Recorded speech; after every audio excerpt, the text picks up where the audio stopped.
Jabardasth హైపరాదిపై Ritu Chowdary sensational comments అయితే చేశారనమాట. అతని వల్లే నేను జబర్దస్త్ వదిలేయాల్సి వచ్చింది అని చెప్పి. అంటే దీని వెనక అసలు స్టోరీ ఏంటి? అంటే ఇప్పటి వరకు రీతు చౌదరి అని కాకుండా అనసూయ భరద్వాజ్ కూడా హైపరాది గురించి కొన్ని వ్యాఖ్యలు చేశారు. రీసెంట్గా జబర్దస్త్ షో అనేది స్టార్ట్ అయ్యి 12 ఏళ్ళు పూర్తయిందని చెప్పేసి ఒక స్పెషల్ షోని మాత్రం ఈటీవీ వాళ్ళు కండక్ట్ చేశారు. అయితే దానికి సంబంధించిన ప్రోమో ఒకటి సోషల్ మీడియాలో వదిలారు. మరి ఆ ప్రోమోలో చూసుకుంటే అనసూయ హైపరాది గురించి కొన్ని కామెంట్స్ చేసింది. అంటే నువ్వు ఈ విధంగా మాట్లాడడం వల్లే నేను వెళ్ళిపోయాను అనే విధంగా తను చెప్పినప్పటి నుంచి కూడా అసలు ఏం జరిగింది వీళ్ళిద్దరి మధ్య, హైపరాది వాళ్ళని అనసూయ వెళ్ళిపోయిందా, మరి అంత పెద్ద రీజన్ ఏమై ఉంటుంది?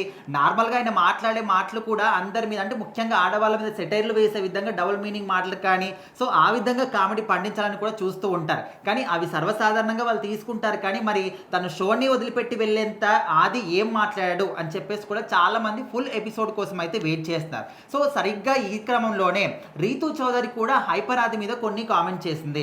నేను కూడా జబర్దస్త్ షోని వదిలిపెట్టి వెళ్ళడానికి హైపరాదినే కారణం అనే విధంగా తను కూడా మాట్లాడింది. అయితే రీతు చౌదరి తను ఒక సీరియల్ నటిగా ఎంట్రీ ఇచ్చిన తర్వాత ఇంకా అదేవిధంగా అంచెలంచెలుగా ఎదుగుతూ కొన్ని షోస్కి యాంకరింగ్గా కూడా చేసింది. చాలా షోస్లో గెస్ట్గా కూడా రావడం జరిగింది. శ్రీదేవి డ్రామా కంపెనీ కావచ్చు. సో ఈ విధంగా అంటే తర్వాత వచ్చి ఇంకా బిగ్ బాస్ షో, ఆ తర్వాత అంటే బిగ్ బాస్లో కూడా వస్తుందని రకరకాల ప్రతి ఒక్క సీజన్లో కూడా పేరైతే వినిపిస్తుంది. కానీ ఇంతవరకు రాలేదు. ఇంకా లాస్ట్ సీన్లో ఆల్మోస్ట్ లాస్ట్ సీజన్లో వచ్చేసిందని కూడా అన్నారు. కానీ ఇంకా మరి షో స్టార్ట్ అయిన తర్వాత అక్కడ ఇక్కడ కూడా కనిపించలేదు. ఇప్పుడు బిగ్ బాస్ సీజన్ 9లో కూడా రీతు చౌదరి వస్తుంది అని అయితే చాలా పేరు గట్టిగానే వినిపిస్తుంది. మరి ఇంకా తను నిజంగానే పేరుందా లేదని ఒక కన్ఫర్మేషన్ అయితే లేదు.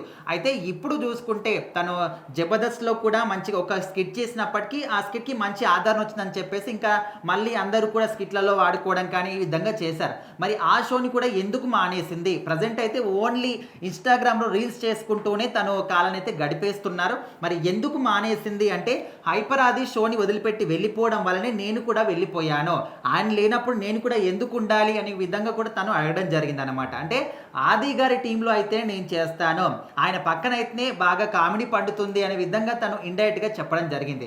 ఏదేమైనప్పటికీ ఒకవైపు అనసూయ, ఇంకోవైపు రీతు చౌదరి ఇద్దరు కూడా ఆది వెళ్ళిపోవడం వల్ల ఆది వల్లనే మేము జబర్దస్త్ షోని మానేసామనే విధంగా కూడా చెప్తున్నారు. ఏదైనప్పటికీ ఇప్పుడు వీళ్ళిద్దరు మాట్లాడిన మాటలు అనేవి సంచలనంగా మారుతూ ఉన్నాయి.